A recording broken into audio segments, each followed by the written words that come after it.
Une commune d'Eure-et-Loir a remonté le temps tout au long du week-end avec la commémoration d'une bataille. Il s'agit de Châteaudun, commémoration qui s'est déroulée dans l'ancienne caserne Kellermann et sur la place du 18 octobre.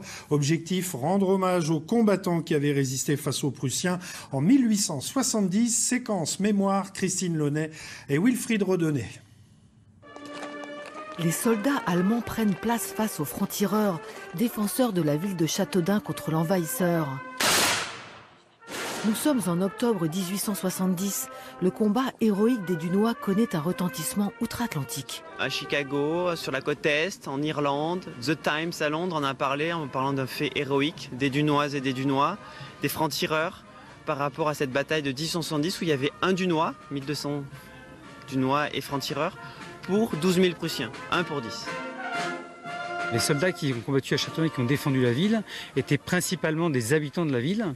Certains qui se sont montés rapidement en milice quand l'ennemi prussien s'est pointé aux portes de la France. Donc ce sont surtout des paysans qui ont pris l'uniforme ou qui ont pris les armes tout court, des petits commerçants, des artisans. Il y a beaucoup de maîtres d'école qui se sont sentis investis d'une volonté de défendre la République aussi.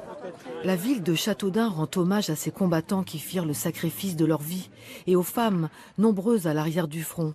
L'une d'entre elles est entrée à jamais dans les livres d'histoire. Madame Jartou, en fait, c'était une femme d'un franc-tireur, d'une personne qui s'est engagée dans les francs-tireurs, et elle a voulu le suivre pour prendre part au combat. Donc elle s'est engagée dans les francs-tireurs en tant que cantinière et suite en fait à la bataille de Châteaudun, elle a été médaillée de la Légion d'honneur parce qu'elle a été très très courageuse pendant cette bataille-là. Elle allait ravitailler sa troupe, notamment en munitions, mais aussi elle soignait les blessés qui étaient sur le front. Voilà, elle faisait les premiers pansements et elle distribuait un petit peu de remontant. Un réconfort qui ne suffit pas à remporter la bataille, mais Châteaudun y gagna une reconnaissance éternelle.